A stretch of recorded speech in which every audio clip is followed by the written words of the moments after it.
Hey there, I'm Pharmacist Ben, and I am so proud and honored to be talking to this gentleman sitting by my side here, Dr. Wallach. I've known him for going on 15 years. I got a tape in the mail, like a lot of folks. Dead Doctors Don't Lie, back in the mid-90s. And then I had the incredible opportunity of getting to see Dr. Wallach, and since then, he never ceases to amaze me. And I'm really, really excited to get to, not only for me to be getting to talk to him, but also for you guys to get to hear what Dr. Wallach has to say. So with that, Doc Wallach, thank you. Well, thank you. Appreciate you. Good to see you and good to be here with you. Why don't you tell the listeners a little bit about how you started. You got a great story about how you started to get involved with nutrition as a farm boy, how you noticed things with the animals, and how you had a personal connection with nutritional supplementation, how it worked out for you. Well, I'd like to do that, Pharmacist Ben, but I'll tell you what, before we do that, how about you telling us a little bit about Pharmacist Ben? About Pharmacist Ben? All right, well, Pharmacist Ben started his pharmacy career in 1986, and in pharmacy school, a lot of people don't realize this, but we study a little bit about nutrition, but we study nutrition in terms of how nutrients are medicines, and we study how diseases are deficiency diseases. So this is one of the reasons why I connected with you so well, because this is your message. We're not sick, we're starving. Many of the things that we consider to be diseases, heart disease, diabetes, the things we die from in this country, are really nutritional deficiencies at their core. And what I like to tell people is, at the point of death itself, we don't die of what it says on our death certificate. We die because some tissue system somewhere, some organ system somewhere is not being fed. So we literally die of nutritional deficiencies. And in pharmacy school, I was studying how vitamin A was connected to vitamin A deficiency was connected to night blindness, and vitamin C deficiency is connected to circulatory problems. And on the other hand, I was studying how prescription drugs were toxic and how they had side effects. I remember one time we watched a movie on beta blockers. These are drugs that stop the heart from working in order to lower blood pressure. And this was a movie put out by Ayers for their new drug Indoral, and it was going to revolutionize the hypertension business.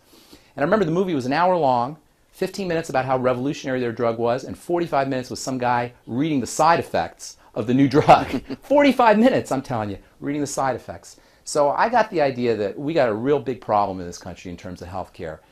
And the more I studied, the more I got into it, the more I realized that if we could just get nutrients in the hands of people, if we could just get people to start taking nutritional supplementation, we could do a lot of good. So I started practicing in my pharmacy using essential fatty acids to help people with their skin, essential fatty acids to help women with their menstrual cramps, B vitamins to help lower blood pressure, and lo and behold, as I'm sure you know, the results were tremendous.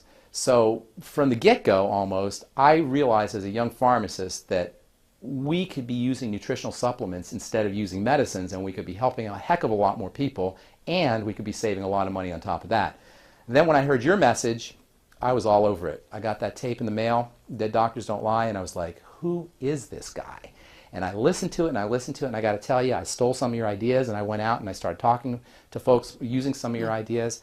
And then one day I was working out in the gym, and I met a guy, and we were talking. I said, you have to hear this tape, Dead Doctors Don't Lie. I said, oh my God, I know Dr. Wallach. And it turns out that this guy knew our mutual friend, Robert Snook. And long story short, he took me to one of your talks. I listened to one of your talks, and I was a believer and a follower. And that's how I got involved with longevity, and that's how I got involved with you. So in any case, now I want to talk about you. And your story is very interesting, how you started with nutritional supplementation. Now, I started, it was already the 1980s. So there were already people who were understanding that vitamin C and the B complex and essential fatty acids and minerals were very important. But when you were working with nutrients, we're talking about the 1940s, vitamins were only really discovered 20 years before by mainstream science. So for you to get on board, you had to be quite the visionary. I wonder if you could maybe tell the viewers a little bit about what went through your synapses to make you realize, hey, there's something out there that we could be using to help take care of what people are considering diseases, people are considering genetic maladies, people are considering birth defects, but really are nothing more than nutritional deficiencies. Well, it actually started when I was 4 years old. I had a disease that would be called today Tourette syndrome. They didn't have a name for it back then, but it's Tourette syndrome. and I had facial tics, and blink my eyes, and I'd get facial cramps, and it progressed. It got worse every year. By the time I was 9 years old, I'd go into a tetany and fall over, and my friends, my peers, my age group, classmates would say I was possessed, and they could bump me around and give me a bear hug and cause me to go into this tetany. And so I started complaining to my mom, and she took me to an eye doctor for some reason, who's an MD eye doctor, and they examined me and said, can't find anything wrong with him, except he's got very long eyelashes, and they're hitting his glasses, curling back and tickling his eyeballs. That's what's setting this off. They thought that was what he tried to say, that was causing the tetanus. That's right. And so I'm 9 years old, and I'm not buying it. And I said, no, that can't be my eyelashes tickling my eyeballs. It's too much of a systemic problem. I didn't use the word systemic, but my whole body was affected, so I didn't believe it was just my eyes. So the next morning I went to the library in school, and I went and found a nurse's health handbook and looked for long eyelashes and eyelid twitches and that kind of stuff, and couldn't find anything. So I just went into the index and just started and I got down to cramps. I said, well, maybe it's a cramp, because I was playing sports and 9 years old, and I said, well, I've heard of leg cramps and things. And so I looked it up in the book, cramps, and it said it was a calcium deficiency. Well, before the bus would pick me up to go to school every morning, I would feed our calves we were going to take to the auction this little bag full of alfalfa pellets, but it had a little analysis tag on it, and I'd read the analysis tag. It talked about protein and fiber and calcium. And so I went home that day after school, ran right to the barn, started eating these calf pellets. Tastes like sawdust, but hey, I had a problem. I was going to get rid of it. Next morning, I threw the Cheerios out to the chickens. I filled that cereal bowl up with the calf pellets, put milk on it.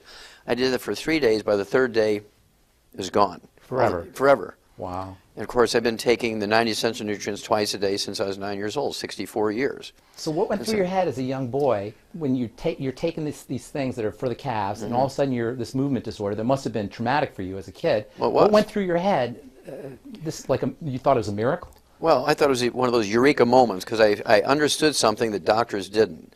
I recognized immediately that doctors didn't know anything about nutrition when I was 9 years old. And I don't know if that was a divine appointment or what, but I do know that I realized then at 9 years of age that doctors really didn't know much about that sort of thing. And I didn't realize that I was going to get into it as a profession, but I knew that I could help myself and I could help my mom and my grandmom and that kind of stuff. And so I began to do more reading on nutrition, and I began to mix chicken food with the calf pellets and dog food, and I was making my own little meatloaf and things. And as a 9-year-old boy? As a 9-year-old boy. By the time I was 18, I really had it figured out, and went to agricultural school at the University of Missouri. Halfway through ag school, applied for veterinary school, got accepted, finished my ag degree. 2 years into my veterinary degree, actually found the first case of a mass die-off from pollution, got it written up in international journals and veterinary journals, and that started my path between nutrition and finding a mass die-off from pollution, and actually get written it up. It was the first one in America. Okay, I want to hear about this mass die-off. That sounds interesting. Well, halfway through ag school, I applied for veterinary school. I was just, as a lark, I figured I'm going to start practicing, so when I graduate ag school, I'll apply and I'll know what I'm doing. Well, because I was working my way through school, feeding the university's beef herd and the dairy herd and milking the cows, the herdsman gave me very good recommendations, and so I got in as a sophomore ag student. They said, well, you really don't have to finish ag school if you don't want to, but I wanted to. So by the time I finished ag school, I'm a sophomore veterinary student, and now I'm a graduate student. Well, that just so happens in 1962, all the professors took off and left the graduate students in charge of all the services. And of course, the pathology services, farmers would bring in dead animals, you had to find out what they died from and so on. Or you have to look at biopsies from surgery of small animals. Well, there's one day, this farmer brings in 50 lambs, and he says he had 500 lambs die the night before. I said, anybody else around? He said, no, it's just me. He said, I don't understand it. And so I started doing autopsies on him. As soon as I cut that first lamb open, I knew what it was, because the blood that came out onto the wool looked like chocolate milk, which is methemoglobin. Only it's methemoglobin. Methemoglobin. So it's it's an oxidized hemoglobin, a darkened hemoglobin? It looks exactly like chocolate milk. Wow. Instead of red or purple or black. And it's only caused by one thing, and that is nitrate poisoning. It's the only thing that will cause it. So I knew immediately it was a nitrate poisoning thing. So I said, did you use extra fertilizer in your crops? He said, no, I didn't. I said, well, I need a water sample, and I need some, bring it in tomorrow. And as I'm finishing the autopsies, every one of these lambs, instead of having thyroid glands the size of a lima bean, one lobe on each side, each one the size of a lima bean, each one was the size of a plum. And when you cut through it, instead of being like a beet, you know, firm and crisp, when you cut through it, it was like blackberry jam. So it's like rotten and decaying. Yes, yes. And so I knew that these lambs, and every one of them had the same problem. These were 6-month-old lamb. They had 2-inch wool. They were beautiful. I put 10 of them in my freezer and ate them, right? There's nothing wrong with them, except that they had goiter and met hemoglobin. And it turns out that the neighbor had bought some fertilizer, high nitrate fertilizer, to get more corn for his bang for his buck, and it was uphill and rained and got down this guy's well. Well, did all the chemistry on the water, the feed, the lamb's blood and their liver and everything. And what happened was, why did 500 of them die in one night? And so I figured, okay, it has to do with metabolism and temperature and stuff. Well, it was December, and in Missouri in December, you can have a day like today. It could be 50 degrees in December in Missouri. And it's been like 42, 50, 36, 38. Well, the night they all died, it was 19 degrees. It just dropped to 19 degrees, and they all died of hypothermia. The metabolism was off. Their thyroid gland wasn't working, so they couldn't maintain their body temperature. 500 lambs died of hypothermia in one night. Wrote that up, got it published in the National Journal of the American Veterinary Medical Association, and also international journals. And I became instantly known as a student worldwide. That's awesome. And you're 22 at the time? 22, yeah. That's awesome. So I think it's really important that people understand that you have a lot of great, incredible wisdom and intuition when it comes to nutrition and chemistry, but it comes from actually working with the tissue hands-on. You actually saw what these nutritional deficiencies do to the tissue, to the organ systems of the body. And I think people need to recognize this is not just theory, and this is not just book learning. This is actually hands-on understanding about what nutrition does to the body in terms of its the body's organ structure, and the body's cell structure, and the body's tissue structure. That's super important. There's not a lot of people out there who are pathologists or have pathology background and a nutritional background as well. And a physician, and a veterinarian. That's right. Yeah. That's right. That's right. The thing that followed up from that was I was working with Marlon Perkins as a kid during high school, and he got me a job doing the Wild Kingdom. Wild Kingdom, Mutual of Omaha, Marlon Perkins, yep. And he got me a job in Africa on the white rhino project, which had to do with saving the white rhinos. It was one of those conservation projects. And I was able to get 200 of them, bring them back to the United States, caught them. And so if you see a white rhino in a zoo or a wild animal park, it's either one that I caught or maybe offspring. Well, because of that paper, Perkins, and this was the time when pollution was being brought to the surface by Silent Spring, you know, the movie, and Rachel Carson, the book, and so forth. And he was very good. He thought, you know, we have all these animals dying from natural causes in zoos. Maybe pollution has something to do with it. Kind of like the canary in the mine concept, like the old Welsh coal miners. If the gases got in the mine, the canaries would drop off the perch long before the men would die, and they could run out before they blew up. So extinct animals were like a canary in the coal mine, or animals that were becoming extinct. Exactly. Yeah. And so he said, we're wasting this material. We need to have some. And I know a guy, Wallach, because I'd give him copies of that paper on the lambs. Oh, wow. So he pulls me back out of Africa, and he made me the chief pathologist in that project, which combined the services of the Shaw's Botanical Gardens in St. Louis, the zoo, and the biology department of Washington University. And so it was called the Center for the Biology of Natural System. To make a long story short, over a period of 12 years, I did over 20,000 autopsies, and over 17,500 were on over 454 species of zoo animals, 3,000 human beings who lived in close proximity to the zoo. And the book that came out of it is 1,200 pages. It's in the Smithsonian Institute as a national treasure. Well, they were shipping me all over the place. Well, what struck you, what hit you the most? 12,000 autopsies, that's a lot of tissue. 20,000. 20,000 autopsies. That's a lot of tissue you're looking at. What struck you the most? What was made the biggest impression on you from looking at all that tissue? Well, pharmacist Bend. Yes. The most profound finding, and this was sort of in the summary there was like 75 scientific papers that came out, published in international journals. I mean, this was a big project. National Institutes of Health, $25 million, which is a lot of money back then. It was chump change now, but back then it was a lot of money for a 24-year-old kid, right? And so the profound bottom line finding was, and this is published now, Every animal and every human being who dies of natural causes dies of a nutritional deficiency That's disease. awesome. That's awesome. Pollution was kind of a background thing, and in some cases it contributed to it. And those are another long stories. But they could have handled the pollution if they were nutritionally That's solid. exactly right. Yeah. That's beautiful. So now this is 1962.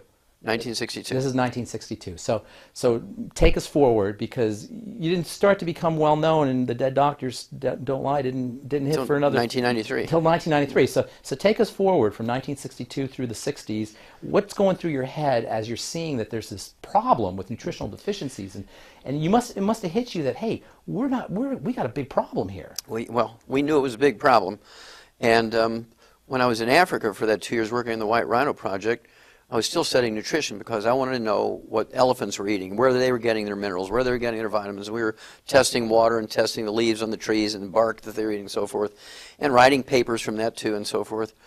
And when it came back and began to do these autopsies, they would send me, the National Institutes of Health and the National Science Foundation would send me to different facilities, because some facilities had whales and some didn't. Some facilities had walruses and some had gorillas and didn't. And so they wanted me to do autopsies or draw blood samples or whatever I had to do to get as many species involved in this project. Well, they actually, after the time at the St. Louis Zoo, they sent me to the Brookfield Zoo in Chicago because they had whales, and they had the Shedd Aquarium with dolphins, and they had the Brookfield Zoo and the Lincoln Park Zoo, so the number of species went way up. And I was walking into this office, and I'm unpacking, and there's two biologists there who are getting ready to go on an expedition into Alaska to catch some wild Arctic foxes.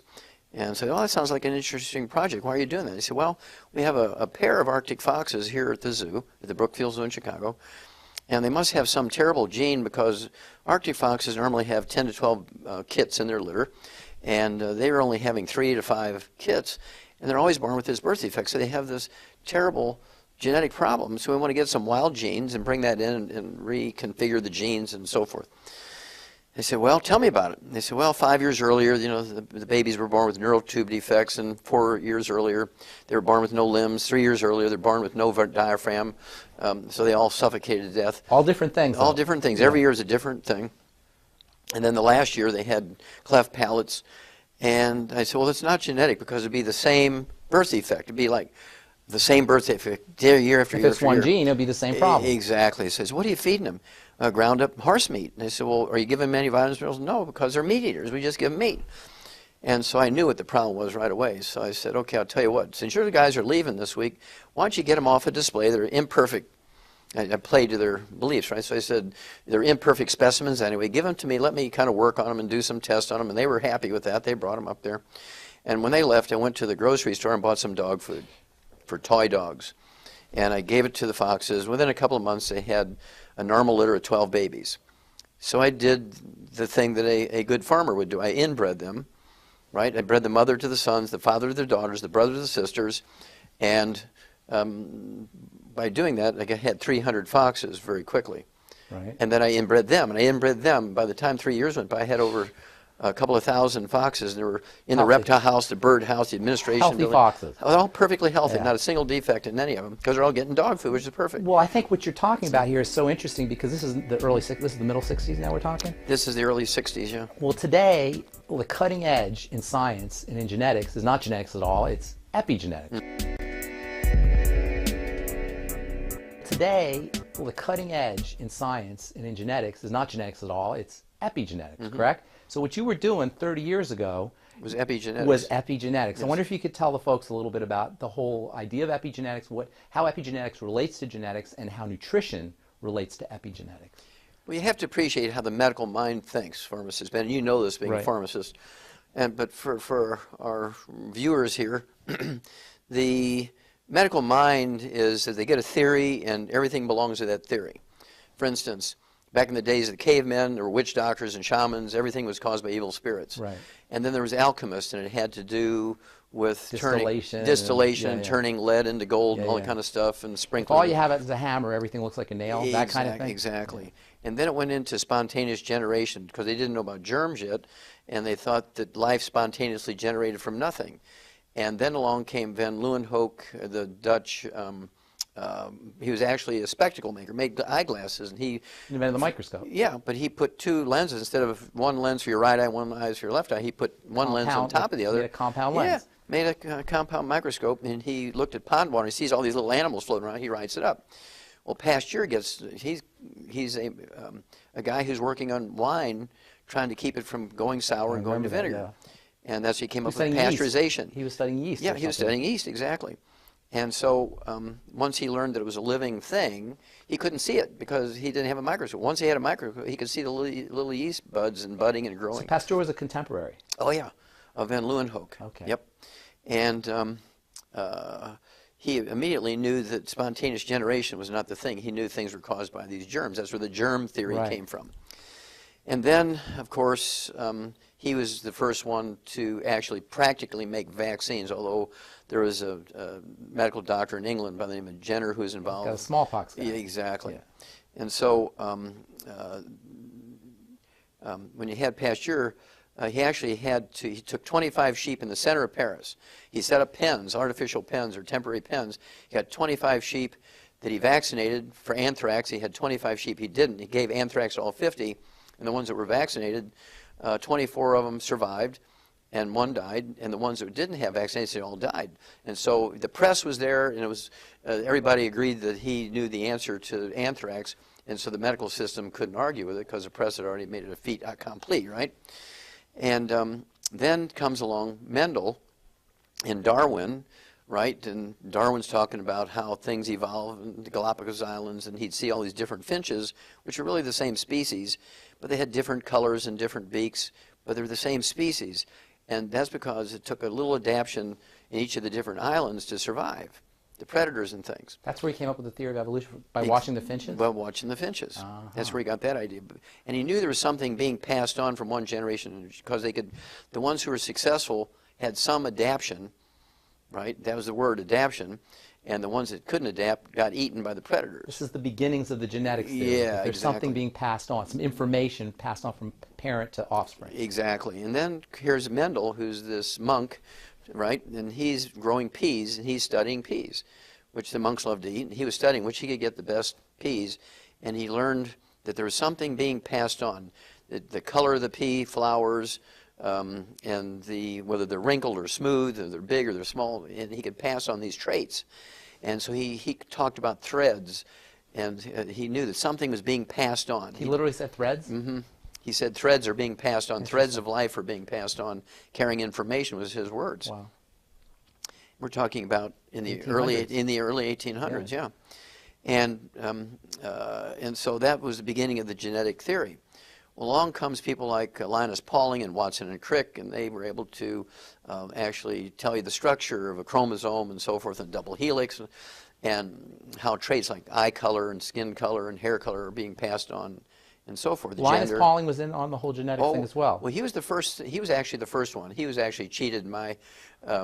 He should have actually gotten part of that Nobel Prize that Watson and Crick did because he came up with a helix before they. Oh yeah. Wow. He proposed that 10 years before they came along. They were just in their 20s, and he proposed it 10 years earlier. Wow. But they were actually able to do it and show it. But so he really should have gotten some part of that Nobel Prize, but he didn't. But at any rate. Then along comes all the genome thing, right? So suddenly now genetics is going to solve everything. Right. They're just every time they have a new theory, it solves everything. Right. Okay, and of course the genetic theory was fought for a long time, just like the Earth is flat theory was tried to be defended by the holders of that theory until Columbus came along, who was an ignorant Portuguese seaman, right? He said the Earth was not flat. He's the guy sailing out there. He knew the Earth wasn't flat. And so it comes down to perceptions and what you know and so forth. They were limited.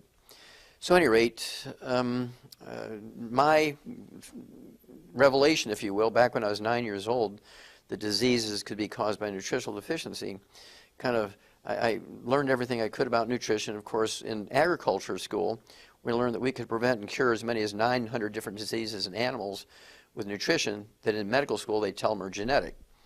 Did you know that there was it was really a nutritional and epigenetic component, that the nutrition was actually changing the genes? Yes, well, no, we didn't have the word epigenetic Did at you know that time. nutrition was changing the genes, though, that the lack of nutrition was affecting the genetics? And now that's a better word, affecting. Okay, they weren't changing the genes. Affecting. Affecting, because the genes are like a factory. The chromosomes are like a factory.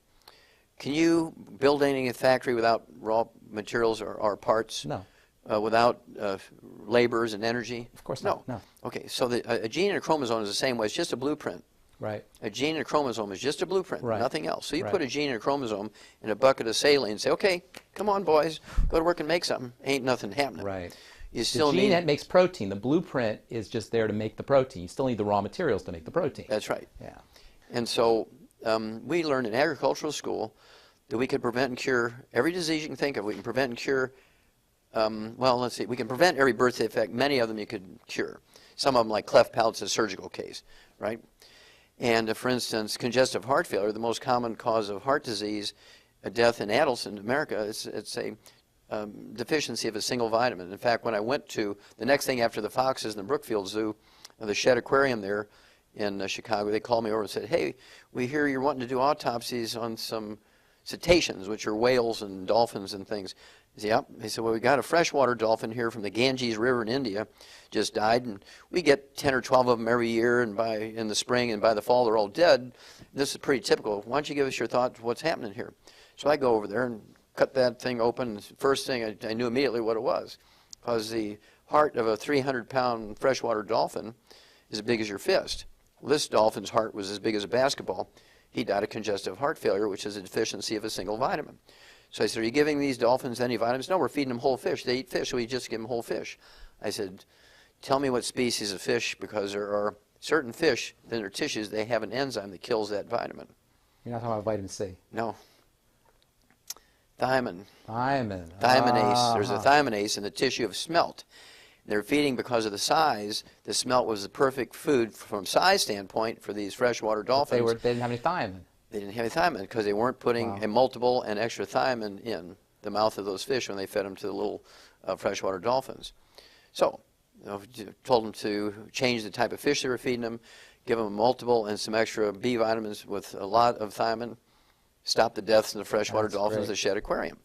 And so these are the things I could do with nutrition, and here's all these biologists. I mean, these guys are very skilled, very well trained biologists when it came to behavior of the animals and their dynamics in captivity and so on, and how they reacted for territories with one male against the other, that kind of stuff. Behavioral. Yeah, exactly. But they weren't biochemists. They were biologists, but they weren't biochemists. They were biologists, but they weren't biochemists. Yeah. And so I could come in and see something very simple that I've been studying for 10, 15, 20 years, and see it in a heartbeat, where they could look at it and they couldn't recognize it. Now, thiamine is a fascinating vitamin. That's the berry vitamin. Exactly. That's the vitamin that they were given. Tell the story about the chickens and the race polishings. Well, beriberi is a very interesting disease. Sailors, of course, used to die from this by the thousands every year. And as they went around the world and their sea voyages were longer and longer and longer, more and more sailors, I mean, 2/3 of the crew would be dead from beriberi by the time they came home, particularly as time went along, because they demanded modern food. And modern food to them meant polished rice, white rice, instead of brown rice. Because that's what rich people ate, and so they wanted that as part of their demand. If we're going to go on this long sea voyage, we want polished rice. Okay, and 2/3 of the crew would die from beriberi. Well, first of all, they get a dementia called Korsakoff syndrome. Oh, yeah. Which is caused by a thiamine deficiency. And then they would get congestive heart failure. It's like a cure for Korsakoff syndrome is thiamine. I cure people in a week. Yeah. That's amazing, right? But I give them 26,000 times the minimum daily requirement. I hedge my bet, right? Okay, so at any rate, all these diseases that these Japanese naval surgeons were really the first ones to recognize there's some problem here when they fed these sailors this polished rice. But the Admiralty, you know, the big guys up there in the Admiralty, well, listen, these guys are demanding this. This has nothing to do with it. It's got to be some bug. They thought it was a bug. Wow. What year are we talking here? We're talking about the late 1700s. Wow. Okay, in the 18th century. And Europeans get the credit for discovering it, but it was really these Japanese naval surgeons. It was a Polish chemist. Kaiser Funk. Yeah. Who came was up his with name, thiamine. yeah. But, well, he actually identified it. But before that, the Japanese naval They knew surgeons, there was something in there. they knew there was something in the bran of the rice, in the brown covering, the hull on the rice could prevent and reverse that disease. And they would all die of congestive heart failure, but they would all go crazy. They'd lose their minds, Korsakoff syndrome, before they died of congestive heart failure. Alcohol, people who drink alcohol, that deactivates thiamine somehow. Well, sure. Well, alcohol is a liquid sugar, and it makes Thiamine is used for metabolizing the alcohol. And so when you take in sugar or alcohol, Yeah. it makes a deficiency worse. Talk about ADD maybe. How about B1 deficiency, subclinical B1 deficiency for kids who have ADD? They're eating sugar. Maybe they don't need Ritalin. Maybe they need something like thiamine. Or how about subclinical issues? You know, we talk about the big things like congestive heart failure and beriberi. But what are the impacts of subclinical thiamine deficiency, where maybe they're just not getting enough thiamine? What are the impacts on our kids? And okay, well, that's a good one. Let's talk about ADD, ADHD, autism. Back when I was a kid, there was no such thing as those things, right? In the year 1980. In 1980, it was 1 out of 150,000 kids had autism. In the year 2000, it's 1 out of 150. Today, it's 1 out of 88 is the new, it just came out last week. wow. 1 out of 88 now has autism. Wow. And basically, when I was a kid, all 4 of my grandparents were from Eastern Europe. They were beet farmers and beef farmers.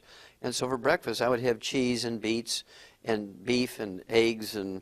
No Cheerios? No cornflakes? No, not when I was a little baby, no. And we didn't have those types of diseases.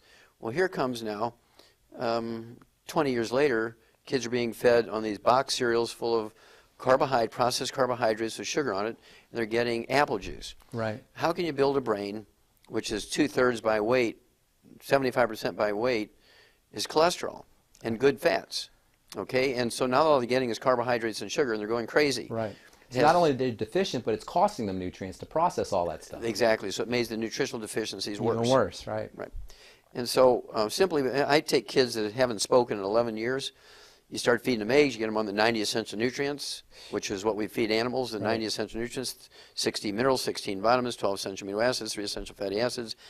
And after 11 years of not speaking, I have kids who can read the Bible out loud in churches. That's awesome. And you know what, Doc, I say this on my radio show all the time. I say, you're going to think it's a miracle, but it's not a miracle. This is the way the body works, because you give the body what it needs and it will respond. This amazing system, this amazing divine system. You touched on cholesterol. I definitely want to talk about cholesterol. Okay. But before I get to that, my favorite mineral, you know, in the world of nutrition, you get favorites, right? You probably have your favorites. And Sure. I know one of them that's one of my personal favorites, and I know is one of yours, is selenium. So tell us a little bit about selenium, this incredible, incredible mineral, and some of the things that you can use it for. And I want you to place special attention on how selenium is involved with the thyroid, how selenium is involved with diabetes, and all the different things that you can use with this incredible mineral that, by the way, is active in microgram quantities, the tiniest of quantities. Maybe touch on that a little bit.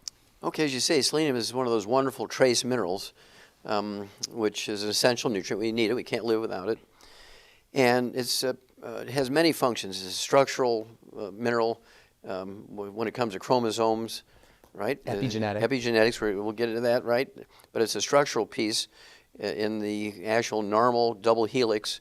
Is it one of the fingers that you were talking about? It's one of the metallic fingers that keeps this double helix of the chromosome in the proper distance of each other. There's a little strut there. In the middle of these struts, there's all these different minerals, and selenium is one of them. Wow. So the helix itself is an incredibly organized structure, and every little component of it is key. The distance that the nucleotides are from each other, all that is tightly regulated, and minerals like selenium are involved in making sure that this structure stays intact. That's what the fingers are. Exactly. And when you have a deficiency of selenium, many things happen. In the biochemical level, you can't recycle glutathione, which is one of the most potent antioxidants made by the body. The most, maybe. And it's used to protect you from cancer and fend off inflammation in your arteries so you don't get clogged arteries and that kind of stuff. But if you don't have enough selenium, you use one molecule of glutathione and it sort of deactivates. But when you have selenium, you can recycle that one molecule of glutathione 1,000 times. That's awesome. That's very awesome. And then it protects your brain from MS. When you have MS, you have a terrible, terrible selenium deficiency, because it allows the free radical damage to the myelin and the white matter of the brain again, and you get these lesions in the brain about the size of a lima bean that cause MS. So supplementing with selenium Can prevent or reverse MS. Wow. Along with the 90 essential nutrients. It can't not by itself. That's right. So 200 micrograms, 400 micrograms? What do you Well, I like to be a little heavy-handed. 600? I like to be a little heavy-handed. 800? A milligram, yeah. A milligram of 1,000 selenium? microgram, yeah. Okay. When you have these diseases, you need to, you need to use a bigger hammer, right? Okay. HIV. You can prevent HIV from mutating to AIDS by supplementing with selenium. Wow. 1 milligram a day. What's the difference between Arthur Ashe, the great black tennis player, and Magic Johnson, the great black basketball player? One is dead, one's alive. Yeah. One's supplementing with selenium, one didn't. Is that what? That's what Magic Johnson's doing. Oh, that's interesting. Now, how about just a common cold or just like flus and that kind of thing? I'm getting there. Okay. I'm getting there. It's very good. You're on top of it. All right. But I also, it's one of the things that's, they actually discovered, Dr. Gerhard Strauser, a grand man, he's the guy who discovered that selenium is an essential nutrient back in 1957. They didn't consider it essential back then. No, they considered it poison. Yeah, exactly. right, They thought it was a poison. Even medical doctors today still think it's a poison. Yeah. But it actually was discovered to be an essential nutrient. And the disease he was looking at was liver necrosis, the death of your liver. If you survived death of your liver, you got cirrhosis of the liver, right? And this is all caused by not drinking, because 99% of the people who get liver cirrhosis never took a drink of alcohol in their life. Right. It's a selenium deficiency. Wow. I get people off the liver transplant list all the time. Wow. And that's a big problem today, non-alcoholic fatty liver disease. That's a huge problem. Fatty liver, Yeah. primary sclerosing cholangitis, Yeah. liver cirrhosis. Yeah. I've had people, pharmacists, Ben, who've had 32 liver operations at Harvard Medical School. Their livers are the size of an Oreo cookie, and I rebuild them in 2 months to a normal liver, just using the 90 essential nutrients and extra selenium. Right. Okay. And then there's cataracts that are caused by selenium deficiency and free radical damage, eating fried foods, free radical damage to the lens of the eye and no selenium to protect it. And then you get cardiomyopathy of heart disease. I've done Keyshawn syndrome. Keyshawn syndrome, That's yeah. right. I've done 1,200 autopsies on kids under the age of 10 in Keyshawn province, China. 1,200 autopsies. Nobody else has ever done that. They're all deficient. They're all deficient in selenium. And partially because of our work there in China, every school kid, when you go to kindergarten, they get a multiple and a capsule of selenium. We've wiped out cardiomyopathy of heart disease in children in China. That's awesome. Is that awesome? That's awesome. Now, isn't there an animal correlate to this Keyshawn syndrome, Yes. selenium deficiency? Yes. Is sheep? Well, in every animal you can name, there's a correlation. But in pigs, they call it mulberry heart disease. In sheep, they call it stiff lamb disease, because when they get heart disease, they kind of walk with arch back and they're kind of stiff. And in cattle, they call it white muscle disease, because when you cut through the heart, instead of having this beautiful kind of reddish purple heart color, it looks like a good perch muscle. It's white, so they call it white muscle disease. And you can prevent it with a little bit of selenium. Well, with the 90 essential nutrients plus extra selenium. If they get it and they survive the first heart attack, or you catch it with just arrhythmias in their heart, you give them the selenium, it goes away. How about for the thyroid? The thyroid gland, of course, there's actually a syndrome called Wilson syndrome. The question is, how many nutrients does your thyroid require? A lot, probably. No. All 90. Yeah. Now, if you ask a physician, they'll say iodine, right. because it's part of the structure Right. of the Thyroid thyroxine hormone. hormone. But that's only the part of the structure. But for the thyroid gland to work, it needs all 90. Of course. Duh, right? And so a lot of times when they look at the T3, T4, the TSH, and all that kind of stuff, really what they're looking for is iodine levels. And so you can be perfect. They say, well, we don't know why you're having all these symptoms of thyroid disease, because, we give them iodine and nothing changes. Well, that's because it's a selenium deficiency. That's interesting. Well, selenium is involved in the hormone as well. It's part of the structure as well, no? Part of the structure, but it actually is even equally importantly, is part of the process of making the hormone. Okay? And as is copper and everything else. And then, of course, it's necessary for the health of your muscles. Muscular dystrophy is a selenium deficiency. Wow. Now, a fellow by the name of Marvin Rappenay, who grew up Amish, and he went in and became a Navy SEAL. Going from the Amish world to Navy SEAL, he comes back after 20 years in the SEALs. He goes back, a worldly man now, and he sees all these kids dying of muscular dystrophy in the Amish community. And so I go there and I say, well, this is what we see in calves that have muscular dystrophy or white muscle disease. And it's a selenium deficiency. So we went to Purdue University, and sure enough, in Indiana, wherever these kids are that have muscular dystrophy, there's always a selenium deficiency in the soil. So we started giving them the 90 essential nutrients, giving them extra selenium, and the muscular dystrophy goes away in a couple of weeks. Even if they've been in wheelchairs for years, we get them out of the wheelchairs to go play basketball. So we send all this information to Jerry Lewis. This is a gospel true story now. We send all this information to Jerry Lewis. He must have loved it. He went crazy, positive. He loves it. Yeah. I said, now, Jerry, we're not asking for money. We already know the cause, prevention, and cure of muscular dystrophy in kids. We already know this. We just think it's appropriate that we offer to you the opportunity to make the news release because you're the guy. Muscular dystrophy. They're Jerry's kids, right? Yeah. So you're the obvious guy to make the news release if you want to. If you say no, we'll be happy, but at least my conscience is okay because I've given you the opportunity. He gets excited. He takes it to the medical committee in the Muscular Dystrophy Foundation. They fire Jerry Lewis. That's why Jerry Lewis has not been on the telethon for the last 2 years. Oh, that's an amazing story. And they sent him on a cruise. They actually bought him a ticket to say, we have a non-disclosure contract with you, Jerry. You can lose everything. We'll sue you for everything if you bring this up. And so we're sending you on a cruise. Go enjoy yourself. And don't bring it up again. We want you away from here when we're having this telethon this year because everybody's going to say, well, where's Jerry? For the last cruise. It's over with. That's a great story. And so they fired Jerry Lewis because we discovered the cause, prevention, cure of, and I knew what it was for a long time, but until Marvin Ropp came back from being a Navy SEAL and introduced me to the Amish community, I didn't have access to those kids. So selenium for muscular dystrophy. But I think your point's well taken that you have to have the entire mighty 90. These things are specific for disease states, but the entire milieu of the body has to be nutriated. That's right, because everything kind of works together. Yeah. And if you have to have the metabolism to be able to repair yourself. You have to have the metabolism to operate just in life. And so to think you can cherry pick one nutrient, this is one of the bad things the medical system does. Allopathic nutrition, I call it. Yes. Where you just use a nutrient like it's one kind of drug, one kind of disease. Exactly, using a nutrient as a drug. Yeah. Instead of using the whole. I liken it to Grandma's recipe for an angel food cake, for instance. And she dies and she leaves her secret recipe to her favorite granddaughter, right? But the granddaughter doesn't like some of the ingredients. She said, I really don't like eggs because of cholesterol theory, right?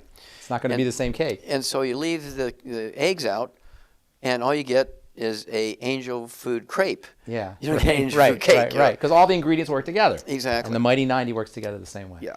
All right, so there's so many things I want to talk about, but I don't think any conversation with Dr. Wallach would be complete without talking about colloidal minerals. Okay. Okay. And first of all, there seems to be a lot of misunderstanding. People don't really understand what exactly a colloidal mineral is, and I think it makes sense that there be misunderstandings. You know, Albert Einstein and some of the great physicists, they studied colloidal solutions, colloidal suspensions. They were so fascinated with how these things work and how they interact with the water and the electrical nature of all that. Why don't you tell folks, first of all, how you discovered the power of colloidal minerals and exactly what are colloidal minerals and why are they so special and so effective? Okay, well, thank you, pharmacist Ben. Back again in the late 80s, I was working with some of the alternative cancer hospitals in Mexico. They invited me to come do some things with them. And that's a long story how I got there, but that's another time. But at any rate, one of the problems I had was getting all the nutrients that people needed because most people wouldn't eat calf pellets and dog food and things like that, right? Right. And so I had to find a way because in human supplies, it was very difficult to get things. And so I needed a source of some really weird trace elements and rare earths, okay, like gallium, ytterbium, yttrium, neodymium, praseodymium. Which the body needs. You get disease if you don't have them. Most doctors, you ask them about those ytterbium deficiencies. Rare earth, europium. You ask them about those things, doctors look at you like a deer in the headlight. They've never heard of them, right? And so I was looking for those things. Well, here at one of these alternative cancer hospitals is a little gallon glass jug, and it says, take an ounce of this with every meal. And I tasted, woo, it kind of shrunk wrap your lips over your teeth. It was very tart. Right, minerals. Yep. And so I said, what is this? He said, well, it's this stuff that comes out of the mountains and it has all these different minerals in it. So I took it to Dr. Schrauzer, University of California. I said, analyze it. And it had 77 minerals in it, including all these really weird trace minerals and rare earths. Exactly what I was looking for. To make this, as what's turned out now, to be the Alex pack, right? Right. You got it? Right. But that was back in 1985. I had been looking for something, but it was so expensive. It would have all the you were looking for something that would have all those trace minerals. And the rare earths. And if we were to put it together one by one by one, it would cost $1,000 an hour to take that stuff, right? And so it's too expensive. So here's a natural source, Wow. and it had everything in there in optimal amounts. I mean, I really got excited because I said, now I've got the tool that I can bring this to the general public, right? Wow. Well, a colloid is actually a mineral that's in suspension rather than in solution. So it doesn't dissolve, it hangs. It hangs in there. Now, how does that do that? You've heard of Brownian movement, Sure. right? Well, all these particles are the same charge, and so they repel each other. And so they stay in suspension by their own energy because they're Right. repelling each other like little magnets. That's awesome. Isn't that awesome? Yeah. And So this is a highly electrically charged solution. That's right. It's like a But magnetic solution. But they're all the same charge. Right. That's the secret. They're all the same charge. Right. They're That's all, how they're repelling. Yeah, that's right. Brownian movement, and they knew about that for a long time, but you're talking about one nutrient, one mineral, but here's one with 77 minerals in there. Wow. And there's this, it's almost like a liquid alloy of 77 minerals. Wow. And for instance, if you take a solution, a liter of a solution, you can maximize whatever you can get in there. You get 985 or 989 milligrams. That's all you can get into a solution. There's only so much room in between the water molecules. Now in the suspension, I can get 36,000 milligrams. How do you do that? Ah, kidneys, right? I can get 36,000 milligrams. Well, when you taste that, that'll shred the enamel off your teeth. It's so acid. So I had to cut it down to 19,000 milligrams. But now we're getting up into the dosage rates, so you don't have to drink 7 gallons a day. I had to concentrate it down. I mean, all these little mechanical factors I had to deal with, I had to concentrate it enough to where a human being could take a couple ounces and get enough. Nobody's going to drink 7 gallons a day to get enough, right? But these are highly concentrated suspensions. Yes, but I had to concentrate them more. Wow. Right, see? And so this is perfect for me because I could get 19,000 milligrams in a liter, I could get 600 milligrams in an ounce. That's amazing. That's amazing, right? That's amazing. And so, but in a solution, I could only get 30 milligrams. And so what accounts for that difference then? Well, in a suspension, it doesn't matter how much room there is between the water molecules because these guys are in there keeping each other in suspension all the time. They never settle out. They're self-suspending. They're self-suspending. They never settle out. Wow. It's a perpetual motion machine. So when you're actually drinking an electrical energy, you're drinking magnetism. Of sorts, yeah. So you're drinking a magnetic solution. So Yes. Would you say that the effect on the body is it amps up the magnetic energy of the body? Well, if you look at the heart, for instance, which is an electrical thing, Right. When people start getting palpitations, they are having an electrical conduction problem. So you give them selenium in a colloidal form, problem solved. Wow. Okay, and so it's that simple. But at any rate, then I was able to make liquids. Of course, I think I'm considered the father of liquid supplementation at that level. And the initial product we had was just what we called plant minerals. I remember that. Yeah, 77 plant minerals, which contain all 60 essential minerals in optimal amounts, 1 ounce per 100 pounds of body weight. And most people are deficient in minerals, so just taking those minerals made an enormous positive difference in people's lives. And then people were saying, well, what multiple do I take with it? So I had to come up with a multiple, and then you think it's tricky to add all the vitamins and amino acids and things to it. Now I tried adding the fatty acid, turned it into soap. I'm sure. It became a solid. You can't add fatty acid stuff, but it's a miracle that you could add all that other stuff in there. That's some amazing formulations. And let me tell you something. I formulate for a living, and the formulations that you guys, Youngevity's come up with some formulations that are absolutely stupendous, and it started off with that bottle of minerals. That bottle of minerals. That bottle of minerals. So we just kept adding things to it, and of course we'd run into the thing like turning into soap, and we had bottles exploding and stuff. And so in the early days it was quite adventurous. And then of course right now we have in the Alex pack, which you can buy by itself or part of the Alex pack. I like the Alex because you got a complete thing.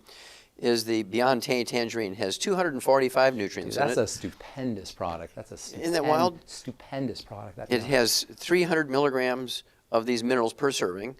It has lots of B vitamins. Well, mega doses. Mega doses, yeah. right. And then it has we're not talking about a V8 here. Right. We're talking or a V115. That's amazing. V115. Yeah, V115, not V8. Right? Yeah, not V8. Plus 1,000 milligrams of vitamin C, plus copper, plus selenium. Well, plus all 60 essential. Plus is there glucosamine, I think, in yes, there there as is. well? No, that's an amazing, amazing product.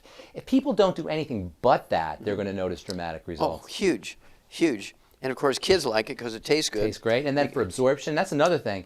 You know, in pharmacy school, we study delivery. That's one of the main things we study is delivery. And they tell you, if you want to deliver things into the body, and you don't want to use a suppository, and you don't want to use an injection, drink the stuff. And that was actually, in addition to the colloidal minerals, the nature of the colloids, the fact that it was in a way you could drink it, and you would get instant absorption is so important because people have digestive problems. Everybody has digestive problems. Bypassing digestive problems with liquids. Go ahead. Well, I'll answer that question in a second. But what we did was even, I thought, more fun. We take these colloids, which in themselves are very absorbable, right? And then we... Tremendously absorbable. Very absorbable compared to even solutions. And so then we turn it into a coffee crystal type technology. Now, talk about that.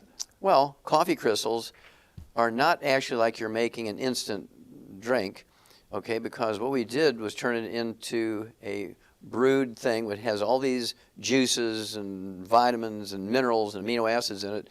We made these huge solutions, and then we freeze-dried it, and they turned into crystals.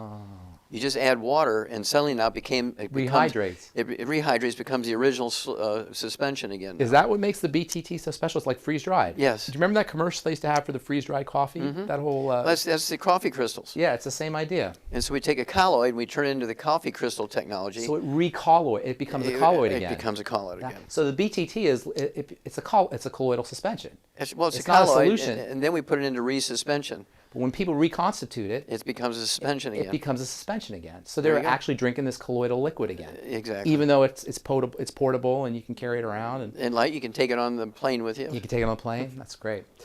All right, so cholesterol. Okay. I want to talk about cholesterol. Statin drugs, hundreds of millions of prescriptions are filled for statin drugs every year.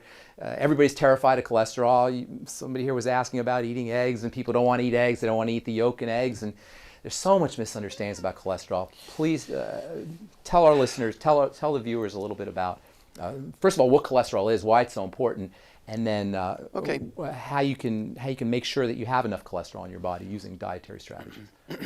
Well, first of all, cholesterol is an important part of our human structure. Every cell wall is like 30% cholesterol. Right. Okay. Every cell wall, if the trillions and trillions of cells in your body, every one of them, 30% or more, in some cases 60% of the cell wall is cholesterol. Nerves. So you can't make cells without the stuff. That's right. And cells won't work without it. They die without it. And then 75% of your brain weight, the white matter of your brain, the myelin, is cholesterol. Okay? If you don't have enough cholesterol, guess what you get? Alzheimer's disease. It's a physician-caused disease for lowering our cholesterol. Then you can't make sex hormones. Testosterone, estrogen, progesterone, and adrenal hormones are all steroid hormones. 95% by weight is cholesterol. Vitamin D3 is cholesterol. 7-hydroxy-25 cholesterol, right? Right. It's cortisol, stress hormone. Exactly. So aldosterone. Adrenal hormones, all these things are cholesterol. So you don't have enough cholesterol, you get erectile dysfunction, you get menopause, you get adrenal exhaustion, you get Alzheimer's disease. All of it. All of it. How can this beautiful chemical, this beautiful molecule be so demonized in our culture? It's amazing to me. Well, here's why. Because again, biologists don't know anything about chemistry, right? Doctors don't know anything about nutrition. Right. So that's a maxim. Well, in 1971, after having done 20,000 autopsies, I wrote a paper which compared the plugged arteries in vegans versus plugged arteries in meat eaters. Huh. Looking at this cholesterol theory, right? So the vegans are eating grains? Well, grains, vegetables, fruits, and nuts. And guess who had the worst clogged arteries? Vegans. Right. Because of There's the no oils. cholesterol in meat. Well, there was a little bit of cholesterol in the scarring of the arteries, and that's why in their brains they thought it was a cholesterol. But there was turbulence in there, and the body's putting cholesterol in there trying to smooth it out. You know, like these nonstick pans. The body's response was to throw cholesterol at it, trying to smooth out the turbulence. Now, when people eat meat, is there cholesterol in steak? Is there actually cholesterol molecule, even after it's cooked and after it's processed? As long as you don't burn it. Okay, now, but here's the beauty of that study. 1971, 20,000 autopsies, they come out, and this is published in an international Danish pathology journal, Acta Pathologica, translated into 6 languages. This went around. Millions of doctors, millions of pathologists all over the world read this. Now, they all laughed at me because they were saying, well, Wallach must be sniffing glue because cholesterol causes heart disease. Well, guess what? Where were vegans getting their cholesterol? They're not eating meat. They're not eating eggs. They're making it. the oils in the grains are oxidizing because they were stored improperly. So now, And then they stir fry in extra, extra, extra virgin olive oil. You turn those oils into trans fatty acids and heterocyclic amines, right? right. By heating them. They eat a lot of salad dressings. So where's the cholesterol coming from? From the body makes a little bit as a sort of, again, A protective device? Protective device, kind of like this nonstick pan again, right? Okay, but it came from your own body so making it's upregulating the body's manufacturing system of cholesterol. Yeah, but it's infinitesimally small. It wasn't even a factor. But they picked, that's the only strange thing that was in there, right? And so they picked that out for some reason. And they came up with these statin drugs to lower cholesterol. Well, here comes now, 41 years later, the FDA in Science News just a couple of weeks ago came out and said, uh-oh, Houston, we have a problem. They put out new warnings on statin drugs saying Diabetes. Increases your risk of diabetes by 50%, increases your risk of Alzheimer's disease by 100%. That's amazing. If you go on a cholesterol-restricted diet and you take cholesterol-lowering drugs, statin drugs, you will get Alzheimer's disease. Yeah. Okay? And I said that in 1971, and they all laughed at me. You need cholesterol to make neurons. That's right. You must eat eggs. See, egg is a perfect food. You start out with a chick on that egg the size of a lentil, as thick as a piece of paper, with the diameter of a lentil, right? I mean, we're talking about 3 or 4 millimeters in diameter, 1/10 of a millimeter thick. That's the chick, and there's the yolk and the white. That's all food for the chick. In 21 days of incubation, you have a chick with a beating heart and lungs and legs and all the muscles and feathers and skin and eyes and brain. All from that little egg. All from that little egg. And so it's a perfect food. Yeah.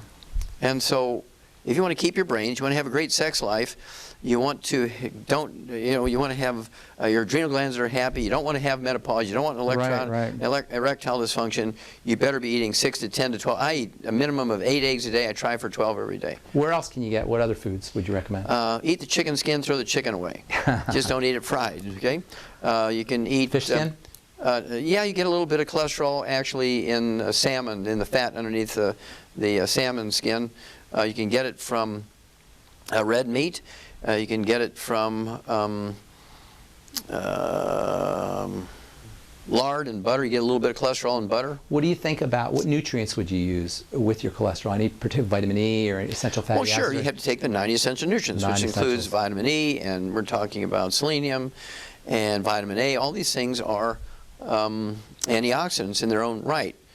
Now, vitamin A, why did they call it vitamin A? Because it was the first one discovered. When it was discovered over 4,000 years ago by the Egyptians, they could get rid of night blindness, which we know is caused by vitamin A deficiency, by giving people extracts of liver. They'd squeeze liver, get the juice out of the liver, give it to you, and night blindness would go away. Vitamin A is a stupendously important vitamin as well. How about for the immune system, vitamin A for the immune system? Of course, because it's an antioxidant. It helps protect you from free radicals and also helps your immune system fight against organisms, transmitted organisms like bacteria and viruses and fungus and yeast and all kinds of stuff. So every one of the 90 essential nutrients is important. They're called essential nutrients. They're not optional nutrients. The word essential, that's what that means. Now, real quick, I wonder if you could touch upon the digestive system. We got 80 million Americans with digestive problems. 1 out of 3 Americans is dealing with some kind of digestive issue. When we know with liquid nutrients you can bypass a lot of that, but what would you recommend for folks in terms of not essential nutrients necessarily, but accessory nutrients that people can use to support digestive wellness? Okay, well, first of all, the old theory used to be you are what you eat, right? Right. That's not right. It's what you absorb. You are what you absorb. Very good. You are what you absorb. Right. And so when you pick the right number, when you said 30% of Americans have a terrible digestive problem, Mayo Clinic came out in 2009 and said 30% of Americans have gluten intolerance. Now there's some communities that eat a lot of grains because they're, for whatever reason, cheap. It's cheap. It's stored for years in case there's some imminent disaster, right? We're talking about the Amish, the Mennonites, the Hutterites, the Mormons, the Seventh-day Adventists are all vegetarians, they eat a lot of grains. They have 80% gluten intolerance. Now what that does is you lose the villi in your small intestines, and you get celiac disease, you get diverticulitis, you get irritable bowel syndrome, inflammatory bowel disease, and you get ulcer colitis. And you don't absorb your nutrients. You lose 85% ability to absorb them, so what's 15% of nothing? Nothing. Very little. Yeah. Right? And so the problem we have now is all these people now are being told to eat whole grains, And so there's all this gluten intolerance happening, so people are not absorbing what little nutrition there might be naturally in the food, Right. and they're not supplementing. And so you have to get off of gluten, you have to supplement properly, and then 99% of these problems go away. When you're talking about diseases, for instance, like you have a baby born with muscular dystrophy, cystic fibrosis, cleft palate, they're born deaf, and all this kind of stuff. Invariably, the mother will be gluten intolerant because what little nutrients are in the food, she can't absorb them very efficiently. So she's got a malnourished fetus. She's got a malnourished fetus. Wow. It's not genetic. Oh, yeah, it's malnourishment. It's malnourishment. But here's the thing that gives doctors a little bit of hope that their theory is correct. Gluten intolerance is passed on through cord blood or breast milk. It's not genetic, but the glutens are passed on. The allergens. Well, they're not even allergens. It's not an allergy. It's an intolerance. So in other words, the proteins, the peptides are passed through in the milk, and the baby becomes intolerant to it as well. Yes, exactly. Now here's the deal.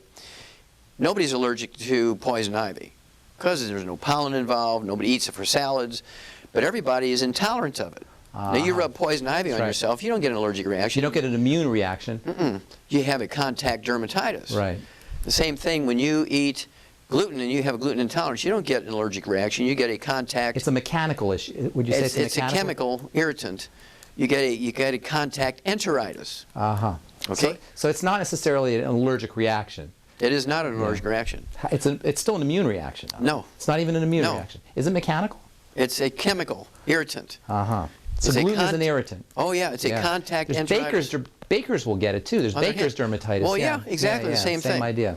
And so what you do is you get these people on gluten-free diets. Their asthma goes away in 2 weeks. It's amazing. And you have a woman who's had 3 kids in a row with muscular dystrophy. You put her on a gluten-free diet, you give her the 90 essential nutrients appropriate for her body weight, you throw in some extra selenium, she'll never have another child with muscular dystrophy. She can have 10 more kids, but none of them will have muscular dystrophy because it's not genetic. That's amazing. Now, are there other things in grains aside from gluten? Gluten gets all the press, but there's other things as well. Are there other proteins, other peptides? Well, sure, there are allergens. You can get a wheat allergy, but it's not necessary to be gluten intolerant.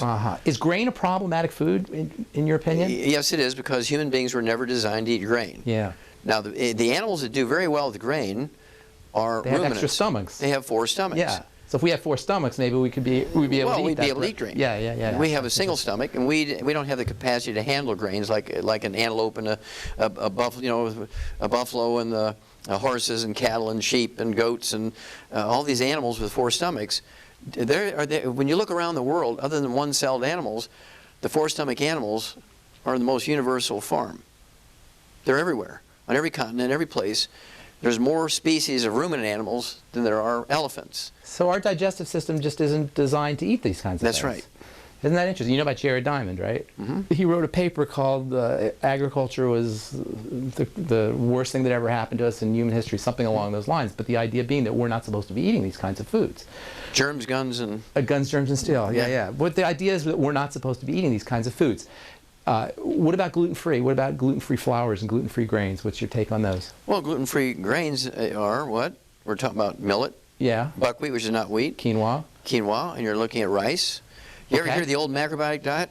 I don't know a lot about it. Well, during the 60s, the hippies, all those flower children were running around eating the macrobiotic diet, which was essentially a German cleansing diet that was made from brown rice and steamed vegetables. It was only supposed to be done for 2 weeks, but they felt good on this stuff, right? And so they added a little bit of fish to it, maybe some eggs, so you get enough protein so you could live on it forever. And, I mean, these people were solving problems like eczema, asthma, were all going away on this macrobiotic diet. And they said, it's the magic of the brown rice. No. It's because they gave up wheat. That's interesting. And there was this Michio Kuchi who popularized, he's a Korean guy who popularized the macrobiotic diet. He had terminal pulmonary tuberculosis. I mean, 90% of his lungs were filled up with tubercle abscesses, and he was beyond hope, according to the doctors, right? He got on the macrobiotic diet, and 3 months later, he's gluten-free, he's cured. That's a great story. Now, I don't know if people really recognize that you are a prolific writer. and you write some I've great written a little bit books. of stuff. You write some great books. And what I like about your books is how you pull together all these disparate fields, these disparate sciences, anthropology and sociology and history and economics and nutrition and chemistry and biology. You pull the whole thing together. And you got a great story, and I think it's in Hell's Kitchen. I'm not sure which one. I think it might be Hell's Kitchen, where we talk about the wood ash. And that's just a brilliant story about how people got the idea that you could actually get healthy by using ash. And you see sometimes, you'll see ash on in the ingredient decks or in the nutritional facts on dog food. And tell us a little bit about this whole idea of ash and minerals and how that works in terms of nutritional power and nutritional Well, sure. Well, potency. this goes back to the caveman. Was that Hell's Kitchen, by the way? Is that Well, it was in Hell's Kitchen. There's a little bit of that in the book Rare Earths of Incures. Okay. And also a little bit in even Let's Play Doctor, Immortality. It's all, yeah, it's in all of it. Because in the old days, even in the caveman days, they had fires, right, for their fuel. Right. And the cave's going to get filled up with ashes. Right. So they had to throw it outside. It didn't take long to recognize that, where they were throwing those ashes, the green stuff, the leaves were twice as big than where it didn't get. So when they started gardens, they would throw the wood ashes into the gardens rather than just throw it down the stream or in the recycling bin to save the earth, right? They'd put it in the gardens. Well, wood ashes are not ashes. Wood ashes are really the minerals that the tree had sucked up out of the ground. And when you burn the wood for fuel, the minerals don't burn. So you have a powder in the fire pit, the fireplace, the wood stove. The ash is the minerals that aren't burning. Yes, they put them in the garden. So then the okra and the tomatoes and the corn and the sweet potatoes and the beans and peas and cucumbers, suck it all up, eat your vegetables and your grains. You got it that way. You got your minerals in that fashion. Nobody made the connection yet. They were using it as a fertilizer, but they never made the connection. They were getting minerals from it. They never did that. But when I know the exact moment when everything changed. It was 3 o'clock in the afternoon, Monday, September 4th, 1882, when Thomas Edison pulled the switch on the first commercial electric generating plant. 3 o'clock in the afternoon, Monday, September 4th, 1882, he pulled the switch on the first commercial electric generating plant on Pearl Street in New York City on the bluff overlooking the construction of the Brooklyn Bridge. Within 10 years after that, every city dweller had switched over to electricity for heating and cooking. So How many wood ashes? They didn't need any more wood ash. No, they needed them, but how many wood ashes were left over when you cooked and heated with electricity? Nothing. Zero. So what did they do to replace all those minerals they'd been getting for thousands of years? Nothing. They got sick. They got sick now for diseases they never heard of before. Oh, how interesting.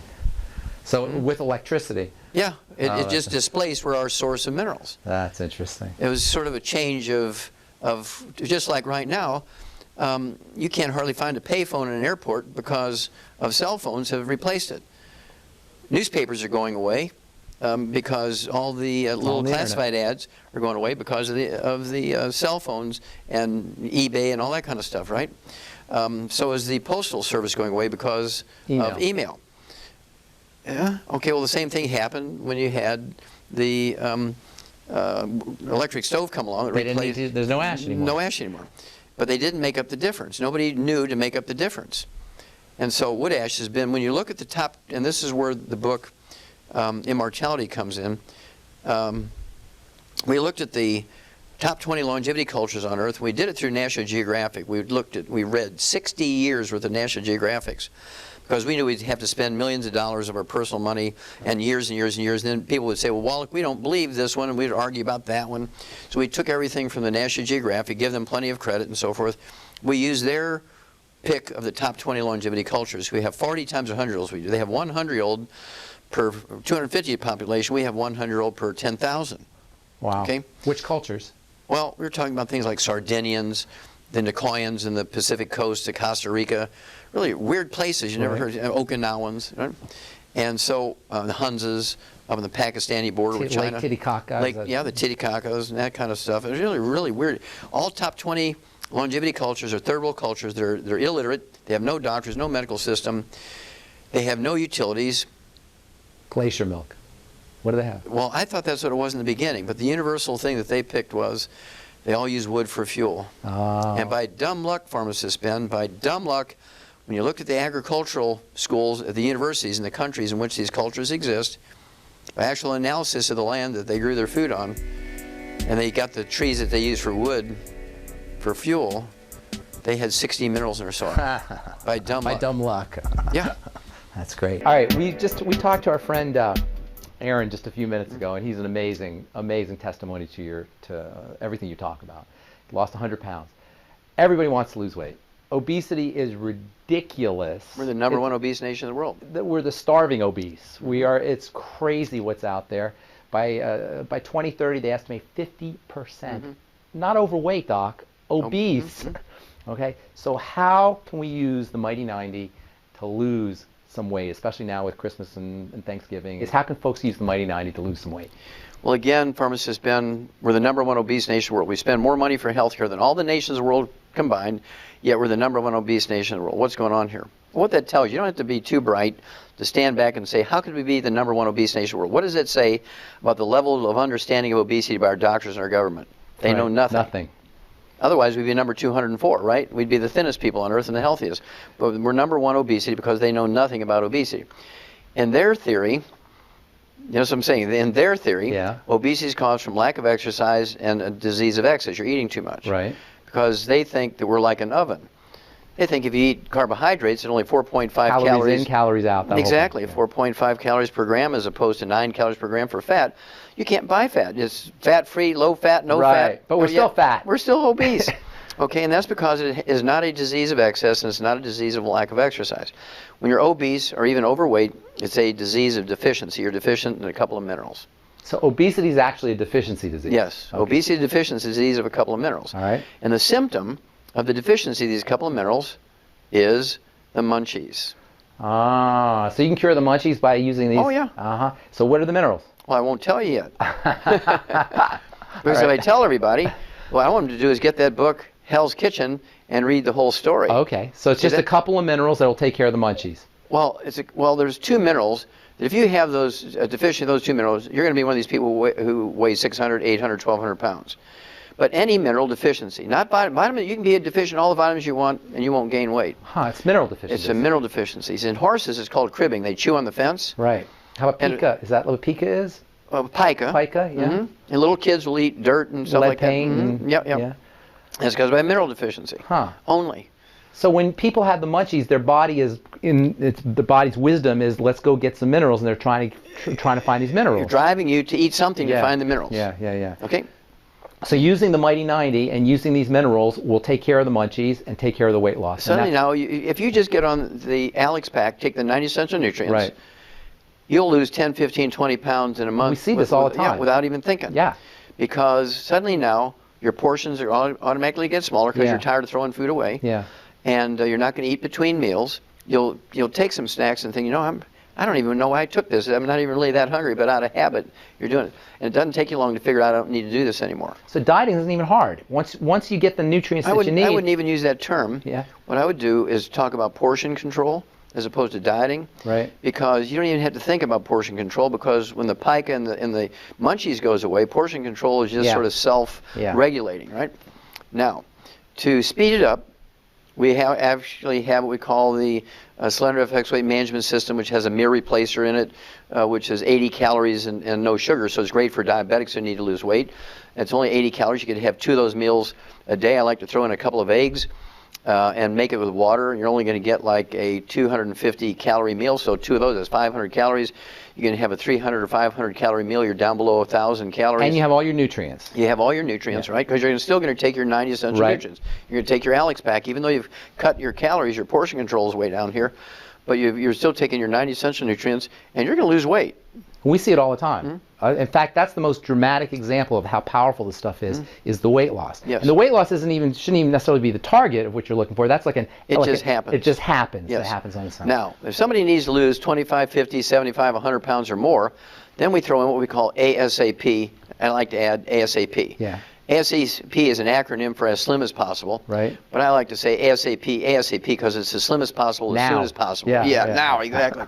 And so what I like to do, if you need to lose 50 pounds or less, you put 1 dropper full under your tongue of this liquid. What it is, it's amino acids, which is the raw material for your pituitary to make certain hormones. Like growth hormone. No, like HC. Oh, okay, all right. And so, don't tell anybody. I won't say anything about that. It's a very important hormone, though. Yeah, and so, instead of going and getting prescription injections, you do this yourself. Right. And you're going to lose, a quarter of a pound, half a pound, 2 pounds a day, depending on how you are with that portion control piece, right? And just like you said, Aaron lost 100 pounds. We have thousands of people every month. I see it. It's amazing. Yep. It's absolutely amazing. And I see it around the world. People are just, this product's going around the world now. Yeah. And but they're adding years to their life. They're Oh, yeah. decreasing the likelihood of arthritis and degenerative diseases and cancer, God forbid, and Cancer, heart disease. All of that. Absolutely. Yeah. And it's a combination of the 90 essential nutrients. The Alex Pack is a combination of the super juices that's in the BTT, the Beyond Tangerine, 115 super juices, antioxidants fending off the bad guys. Magnesium. Well, it's all in there. Yeah. Well, the Osteo FX Plus, we haven't even talked about that one. That's a wonderful Well, product. it's part of the Alex Pack. Yeah, yeah. It's all in there. And so, at any rate, obesity goes away very quickly.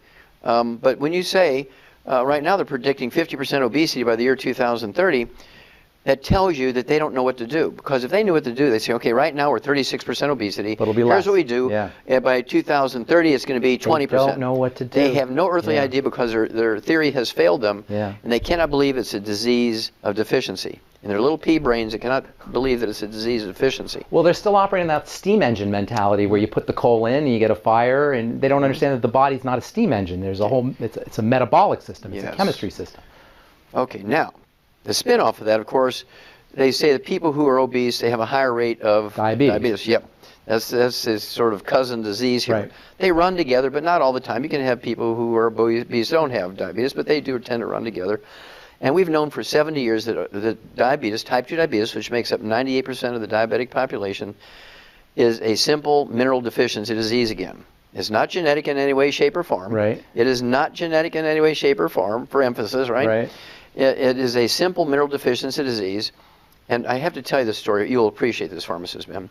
There's a fellow out there by the name of Jerry Murphy. He's an owner of one of the largest, I think it's the third largest medical laboratory in America.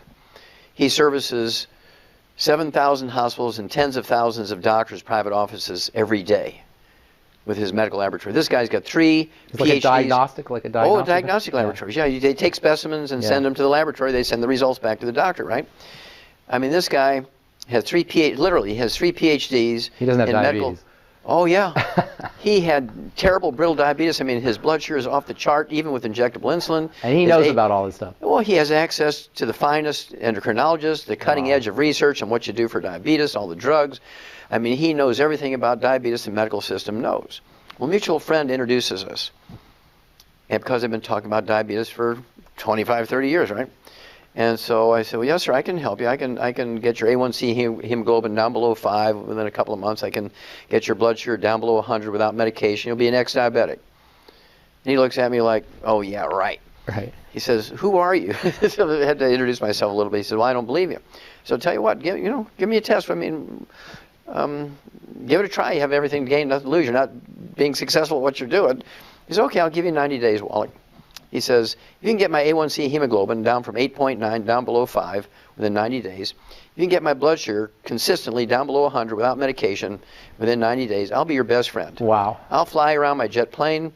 I will show up spontaneous at meetings you won't even know. I'll just appear and give my testimony. I will brag about you. I will put every one of my employees on your program, and I'll stop all my insurance. And you knew you could do it. You knew you I was self-insured. Well, I've been doing it every day for 35 years.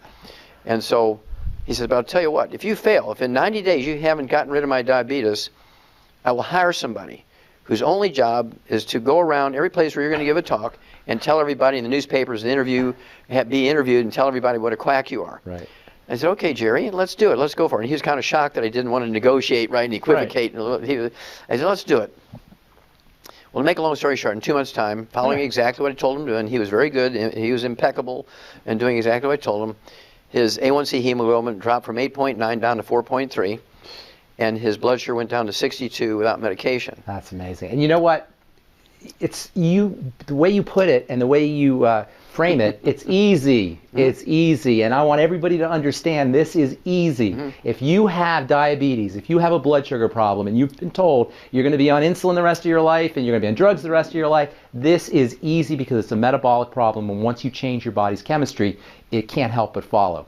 Now, that gets us to my personal favorite product, and we all have our favorite products, but my personal favorite product is the Sweeties. Yes. And that's because that's the secret sauce. That's the secret sauce, right? For type 2 diabetes. The chromium and the vanadium, and these two minerals are so amazing for blood sugar. Real quick, if you could just tell the listeners a little bit about chromium especially, but a little bit about vanadium. Well, these two minerals have been known, again, for 70 years to support your body's ability to metabolize carbohydrates and fats and sugars at the cellular level, support healthy blood sugar by sensitizing your cell membranes to insulin. That's what they do. They're sort of the cofactor necessary so your cell wall can recognize insulin, right. So it can speak the language of insulin. People who have type 2 diabetes, contrary to what doctors tell their patients, when you have type 2 diabetes, you're making as much as 10 times more insulin than a non-diabetic. It's resistance to the insulin. Exactly. So the insulin level is going up because your body keeps trying, right. keeps pumping out more, saying, why aren't you responding? Well, that's because you're missing that key. It's kind of like the combination on a combination lock. And if you take this along with the 90 essential nutrients, right. by themselves you'll get okay results. But if you take those two by themselves, you'll be unhappy. You say, well, that Wallach thing didn't work. You must take them along with the 90 essential nutrients. The B vitamins, the vitamin C, and all 90 essential nutrients. Magnesium, right. In their theory, you know what I'm saying? In their theory, obesity is caused from lack of exercise and a disease of excess. You're eating too much. Right. Because they think that we're like an oven. They think if you eat carbohydrates at only 4.5 calories. Calories in, calories out. Exactly. 4.5 calories per gram as opposed to 9 calories per gram for fat. You can't buy fat. It's fat-free, low fat, no fat. Right. But we're still fat. We're still obese. Okay, and that's because it is not a disease of excess and it's not a disease of lack of exercise. When you're obese or even overweight, it's a disease of deficiency. You're deficient in a couple of minerals. So obesity is actually a deficiency disease? Yes. Okay. Obesity deficiency is a disease of a couple of minerals. All right. And the symptom of the deficiency of these couple of minerals is the munchies. Ah, so you can cure the munchies by using these? Oh, yeah. Uh-huh. So what are the minerals? Well, I won't tell you yet. Because if I tell everybody, what I want them to do is get that book, Hell's Kitchen, and read the whole story. Okay, so it's just a couple of minerals that will take care of the munchies. Well, there's two minerals. If you have those deficiency of those two minerals, you're going to be one of these people who weighs 600, 800, 1,200 pounds. But any mineral deficiency, not vitamin, you can be deficient in all the vitamins you want and you won't gain weight. Huh, it's mineral deficiency. It's a mineral deficiency. In horses, it's called cribbing. They chew on the fence. Right. How about pica? Is that what pica is? Pica. Pica, yeah. Mm-hmm. And little kids will eat dirt and stuff like that. Mm-hmm. Yep. Yeah. That's because of a mineral deficiency. Huh. Only. So when people have the munchies, their body's wisdom is let's go get some minerals, and they're trying to find these minerals. You're driving you to eat something to find the minerals. Yeah. Okay. So using the Mighty 90 and using these minerals will take care of the munchies and take care of the weight loss. Suddenly now, if you just get on the Alex pack, take the 90 essential nutrients, right. You'll lose 10, 15, 20 pounds in a month. We see this all the time. Yeah, without even thinking. Yeah. Because suddenly now, your portions are automatically get smaller because you're tired of throwing food away. Yeah. And you're not going to eat between meals. You'll take some snacks and think, I don't even know why I took this. I'm not even really that hungry, but out of habit, you're doing it. And it doesn't take you long to figure out I don't need to do this anymore. So dieting isn't even hard. Once you get the nutrients that you need. I wouldn't even use that term. Yeah. What I would do is talk about portion control as opposed to dieting. Right. Because you don't even have to think about portion control because when the pica and the munchies goes away, portion control is just sort of self-regulating, right? Now, to speed it up, we actually have what we call the Slender FX Weight Management System, which has a meal replacer in it, which is 80 calories and no sugar, so it's great for diabetics who need to lose weight. It's only 80 calories. You can have 2 of those meals a day. I like to throw in a couple of eggs and make it with water. You're only going to get like a 250 calorie meal, so 2 of those is 500 calories. You can have a 300 or 500 calorie meal. You're down below 1,000 calories. And you have all your nutrients. You have all your nutrients, right? Because you're still going to take your 90 essential nutrients. You're going to take your Alex pack, even though you've cut your calories, your portion control is way down here, but you're still taking your 90 essential nutrients, and you're going to lose weight. We see it all the time. In fact, that's the most dramatic example of how powerful this stuff is the weight loss. Yes. And the weight loss shouldn't even necessarily be the target of what you're looking for. That's like It just happens. It just happens. Yes. It happens on its own. Now, if somebody needs to lose 25, 50, 75, 100 pounds or more, then we throw in what we call ASAP. I like to add ASAP. Yeah. ASAP is an acronym for as slim as possible. Right. But I like to say ASAP because it's as slim as possible, as soon as possible. Yeah. Now, exactly. And so what I like to do, if you need to lose 50 pounds or less, you put 1 dropper full under your tongue of this liquid. What it is, it's amino acids, which is the raw material for your pituitary to make certain hormones. Like growth hormone. No, like HC. Oh, okay, all right, all right. Yeah. And so, don't tell anybody. I won't say anything about that. It's a very important hormone, though. Yeah, and so instead of going and getting prescription injections, right. you do this yourself, right. and you're going to lose, you know, a quarter of a pound, half a pound, 2 pounds a day, depending on how you are with that portion control piece, right? And just like you said, Aaron lost 100 pounds. We have thousands of people every month. See it. It's amazing. Yep. It's absolutely amazing. And I see it around the world. People are just, this product's going around the world now. Yeah. And but they're adding years to their life. They're decreasing yeah. the likelihood of arthritis and degenerative diseases and cancer, God forbid. Cancer, heart disease. All of that. All of that. Absolutely. Yeah. And it's a combination of the 90 essential nutrients. The Alex Pack is a combination of the super juices that's in the BTT, the Beyond Tangerine, right. 115 super juices, antioxidants fending off the bad guys. Magnesium. Well, it's all in there. Yeah. Well, the OsteoFX Plus, we haven't even talked about that one. That's a wonderful product. It's part of the Alex Pack. Yeah, yeah. It's all in there. And so at any rate, obesity goes away very quickly. But when you say, right now they're predicting 50% obesity by the year 2030, that tells you that they don't know what to do. Because if they knew what to do, they'd say, okay, right now we're 36% obesity. But it'll be Here's less. What we do. Yeah. And by 2030, it's going to be 20%. They don't know what to do. They have no earthly idea because their theory has failed them. Yeah. And they cannot believe it's a disease of deficiency. In their little pea brains, they cannot believe that it's a disease of deficiency. Well, they're still operating that steam engine mentality where you put the coal in and you get a fire, and they don't understand that the body's not a steam engine. There's a whole, it's a metabolic system. It's a chemistry system. Okay, now, the spin-off of that, of course, they say that people who are obese, they have a higher rate of diabetes. Yep. That's this sort of cousin disease here. Right. They run together, but not all the time. You can have people who are obese don't have diabetes, but they do tend to run together. And we've known for 70 years that diabetes, type 2 diabetes, which makes up 98% of the diabetic population, is a simple mineral deficiency disease again. It's not genetic in any way, shape, or form. Right. It is not genetic in any way, shape, or form, for emphasis, right? Right. It is a simple mineral deficiency disease.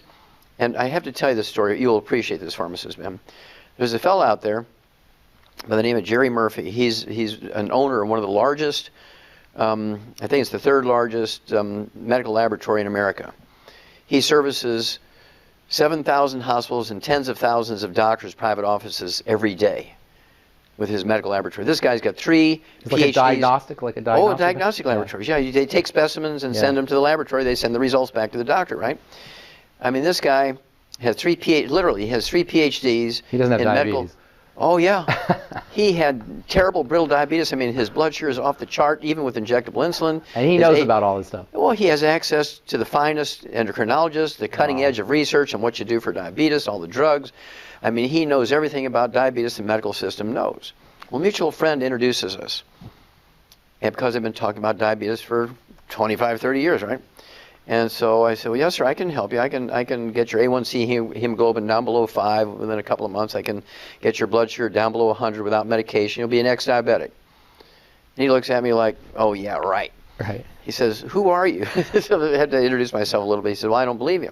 So tell you what, give me a test. I mean, give it a try. You have everything to gain, nothing to lose. You're not being successful at what you're doing.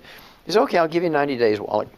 He says, if you can get my A1C hemoglobin down from 8.9 down below 5 within 90 days, if you can get my blood sugar consistently down below 100 without medication within 90 days, I'll be your best friend. Wow. I'll fly around my jet plane. I will show up spontaneous at meetings you won't even know. I'll just appear and give my testimony. I will brag about you. I will put every one of my employees on your program, and I'll stop all my insurance. And you knew you could do it. You knew you I was self-insured. Well, I've been doing it every day for 35 years. And so he says, but I'll tell you what, if you fail, if in 90 days you haven't gotten rid of my diabetes, I will hire somebody whose only job is to go around every place where you're going to give a talk and tell everybody in the newspapers and be interviewed and tell everybody what a quack you are. Right. I said, okay, Jerry, let's do it. Let's go for it. And he was kind of shocked that I didn't want to negotiate, right, and equivocate. Right. I said, let's do it. Well, to make a long story short, in 2 months' time, following exactly what I told him to do, and he was very good, he was impeccable in doing exactly what I told him, his A1C hemoglobin dropped from 8.9 down to 4.3, and his blood sugar went down to 62 without medication. That's amazing. And you know what? It's the way you put it and the way you frame it, it's easy. It's easy. And I want everybody to understand this is easy. If you have diabetes, if you have a blood sugar problem, and you've been told you're going to be on insulin the rest of your life and you're going to be on drugs the rest of your life, this is easy because it's a metabolic problem. And once you change your body's chemistry, it can't help but follow. Now, that gets us to what my personal favorite product, and we all have our favorite products, but my personal favorite product is the Sweeties. Yes. And that's because that's the secret sauce. That's the secret sauce, right? It's for type 2 diabetes. The chromium and the vanadium, and these two minerals are so amazing for blood sugar. Real quick, if you could just tell the listeners a little bit about chromium especially, but a little bit about vanadium. Well, these two minerals have been known again for 70 years to support your body's ability to metabolize carbohydrates and fats and sugars at the cellular level, support healthy blood sugar by sensitizing your cell membranes to insulin. That's what they do. They're sort of the cofactor necessary so your cell wall can recognize insulin, right. So it can speak the language of insulin. People who have type 2 diabetes, contrary to what doctors tell their patients, when you have type 2 diabetes, you're making as much as 10 times more insulin than a non-diabetic. It's resistance to the insulin. Exactly. So the insulin level is going up because your body keeps trying, right. keeps pumping out more, saying, why aren't you responding? Well, that's because you're missing that key. It's kind of like the combination on a combination lock. And if you take this along with the 90 essential nutrients, right. by themselves you'll get okay results. But if you take those two by themselves, you'll be unhappy. So, well, that Wallach thing didn't work. You must take them along with the 90 essential nutrients. The B vitamins, the vitamin C. And all 90 essential magnesium, nutrients. Right. All the amino acids, everything. You cannot do it in an isolated way. That's right. Okay? I don't want people to get the impression they can just take those two minerals and their diabetes is going to go away. No. Those are the secret sauce that goes along with the basic program, and then it will work every time. There's actually a component in the body called the glucose tolerance factor, which chromium and I think vanadium might be part of. Are part of that glucose tolerance factor. But then it's something your body puts together when you have those nutrients, right? Just like your bones. What's the secret sauce for bones? Well, minerals, including phosphorus and calcium not just calcium. Magnesium. Well, no, your bones require all 90 essential nutrients. 90 essential exactly. nutrients. So if you just take calcium, you'll still get osteoporosis and fractures and arthritis. That's such an important point. You can't say that enough. It is the entire spectrum of essential nutrients, and that's why the term the mighty 90 is so important. It's not just one nutrient. As important as chromium is, and as important as vanadium is, and as important as calcium is, it's the entire spectrum of nutrients that you need. You cannot make an angel food cake with McCormick's liquid vanilla extract by itself. Right. You can get an angel food crepe, as you said. Well, you wouldn't even get a crepe, but just the extract, right? But we can make a town diabetes-free in 60 days. Isn't that amazing? Diabetes is probably one of the easiest things to reverse. And you know what's interesting is you could be a hero so fast when you get people like this guy you're talking about, Jerry. You can be a hero so fast simply by putting people on these kinds of essential nutrients. And how much death and destruction and just nightmares does something like diabetes cause in this country? Well, next to obesity is the biggest single cost factor in medicine today. 1/3 of Americans, 30% of Americans have type 2 diabetes. And how many pre-diabetics? Well, that's scary, isn't it? Right? Another 1/3. Right? So you're talking 2/3 of a country that spends more money than any other. All nations combined. Combined, right? Yeah. We spend more money than any other country in the history of the planet. All nations combined, not any country. All nations. Ever in history, and we are the sickest culture in the history of the planet. And something as simple as supplementing with nutrition, making sure that you're eating correctly. Staying away from the bad things. Staying away from the bad things can make such a huge difference. It's been such an honor to talk to you. I can't even tell you, Doc Wallach. Thank you so much. Thank you for, not just for me, thank you on behalf of everybody that you've touched and everybody whose lives you've improved, everybody whose lives you've changed. You're just an amazing, amazing, amazing human being, and it's a pleasure. Well, I appreciate you, pharmacist Ben. I really appreciate you because 15 years ago you came to me. Don't tell about my pants. Don't tell. You came to me and you said, I really want to learn from you how to use nutrition to help my patients and people I know, and you kept your word, and I'm very proud of you for that. Thank you. I appreciate it. Well, that's all the time we have for today. Thank you so much, everybody. It's been a pleasure and an honor. I'm Pharmacist Ben, Doc Wallach. Thanks a lot, buddy. Thank you. We'll talk again.